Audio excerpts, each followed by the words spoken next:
Welcome back, everyone, to the Shieldwall. My name is Brad, and thank you for joining me.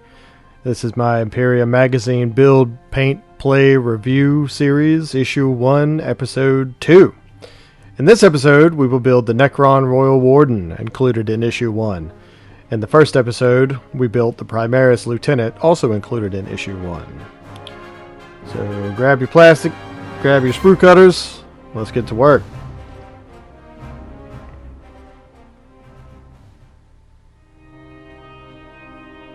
Alright, so once again, as always, we start by clipping the pieces off the sprue. And you want to clip as close to the piece, the bit you need, as you can to minimize the amount of extra plastic you got stuck to your bit.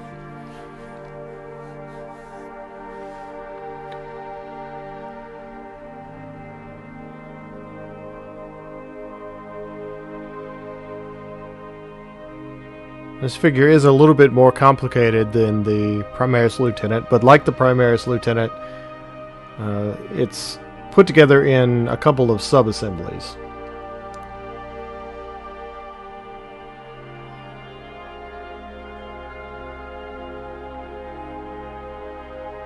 I recommend, if you've never put together a Royal Warden before, you follow the instructions pretty consistently. He's a little bit more complicated than the Primaris Lieutenant was, in that he has a much more closed stance.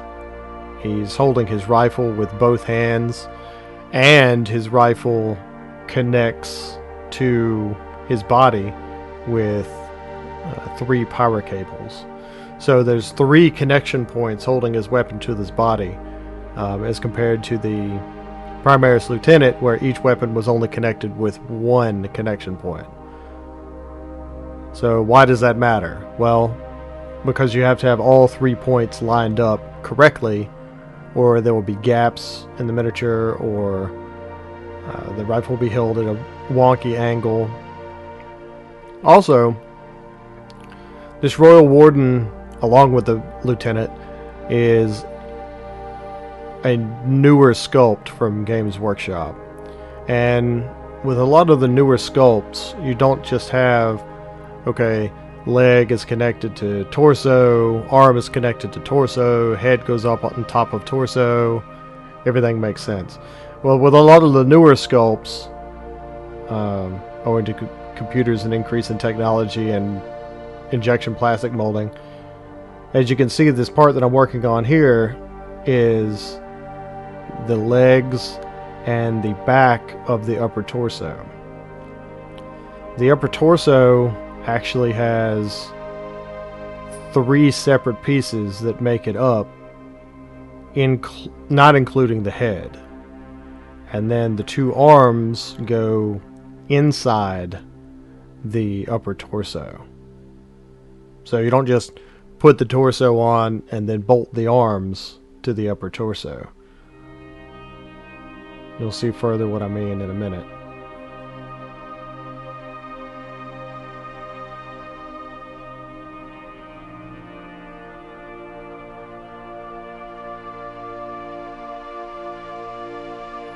So that's a tiny bit of flash, or an extra bit of plastic that comes off the cabling that connects his gun to his back. And you have to make sure that if you have a mold line on the cable or a piece like that, you have to be really careful scraping it, because you don't want to bend the cable out of shape or even break the cable.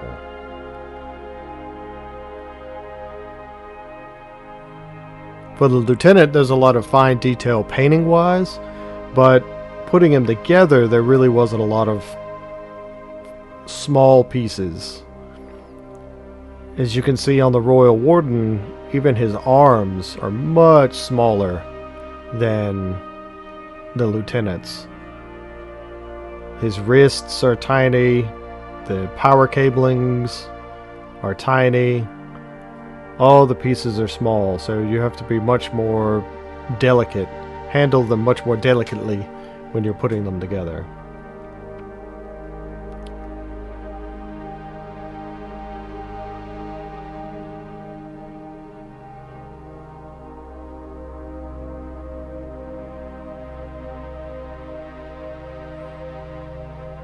Again, you can scrape as much or as little as you want, but remember, just watch out for bits of flashing and extra plastic that will impede the pieces going together smoothly.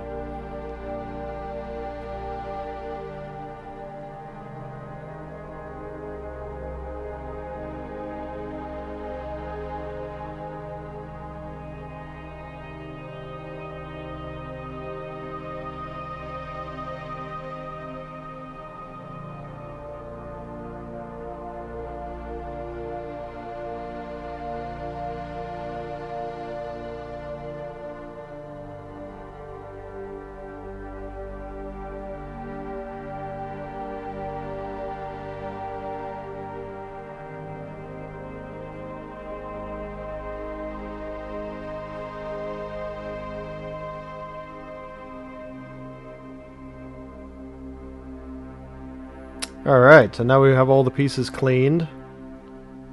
And I'm checking out the lieutenant. I can't remember exactly why.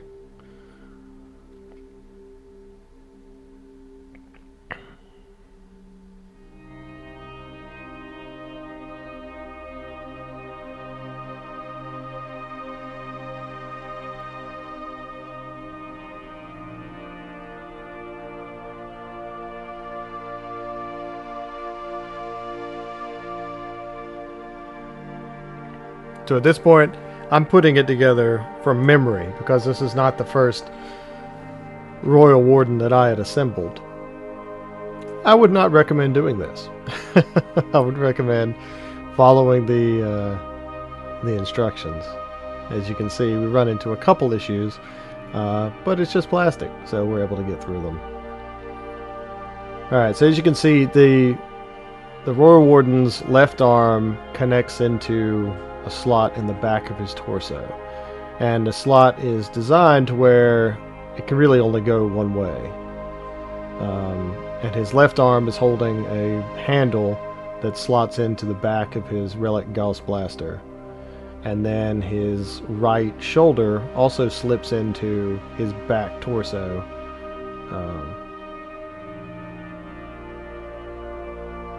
in one way. This helps fit the rifle together. So as you can see, I picked up one piece and then picked up another piece. He has some armor plates that come over the back of his torso, and then he has his spine that has to go through the back torso first. And I've wandered off the screen, and we'll be back in a moment. Hey, he's back. So putting the back spine through the back torso plates, now that back subassembly can go onto the back of the miniature. So this is what I meant by, you don't just put together the torso, then put the legs on it, then put the arms on it. The miniature is broken up into different pieces. You find that a lot more with modern miniatures, more so than older miniatures. Your older Space Marine miniatures, that'd be, especially the really old ones, you'd have metal legs and torso that was one piece, and then you slap the arms on it, and then slap the backpack on it.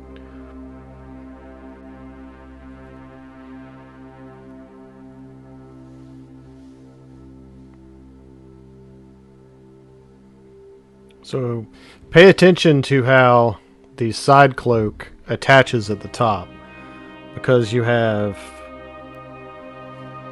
the spine and the back armor plate with a side cloak, and the left arm with a piece of side cloak. So you got to pay attention where those two pieces connect. And then coming out of the spine are the power cables for the Relic Gauss Blaster, the gun that he has. So you have to make sure that the power cables connect in the right spot to the gun.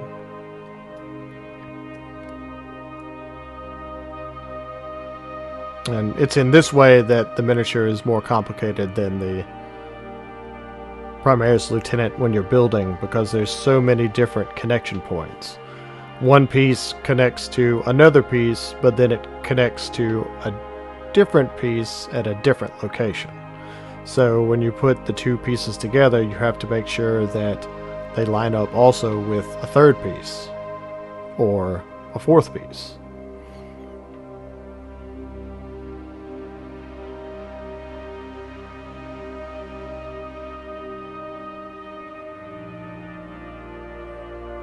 Again, when you're using plastic glue, or any glue for that matter, you can apply the glue directly to the miniature, or you can do what I'm doing here, where you squirt some glue out and then use an applicator where you apply the glue to the miniature where you want it to go exactly. Some glues come with brushes that go down inside them. Those could be handy. I've put the front chest plate on the miniature now, and as you can see, I'm squeezing pretty hard. This is a push to fit miniature, which means you can assemble it without glue, but I chose to use glue this time. When you're squeezing, you have to be very careful not to apply too much pressure in the wrong place. There's a lot of very thin plastic details. His arms are thin, as I said, the power cabling is thin, so you got to make sure when you're pushing you're not bending pieces out of shape. Just keep it in mind. Putting the head on here, and I ran into some problems. This is why I think I may have put it together slightly out of order. He has pistons coming out of his lower jaw going into his upper torso, and you'll see me try to bend those pistons back into position. Worst case scenario, I would have just clipped those pistons off. I mean, because he's your guy. You know, you don't want him to have neck pistons. He doesn't have to have neck pistons. Little details like that, or they don't really matter so much.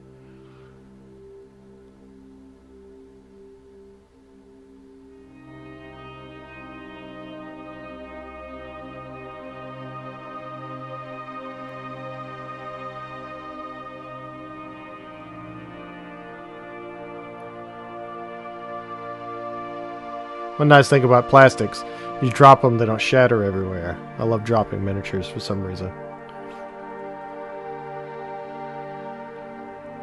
Alright, so I've gotten the neck pistons into a position where I can live with. I've gotten the torso into a position that I can live with. It's hard to get it closed up without any gaps. One good thing about plastic cement is it does help to fill gaps like that,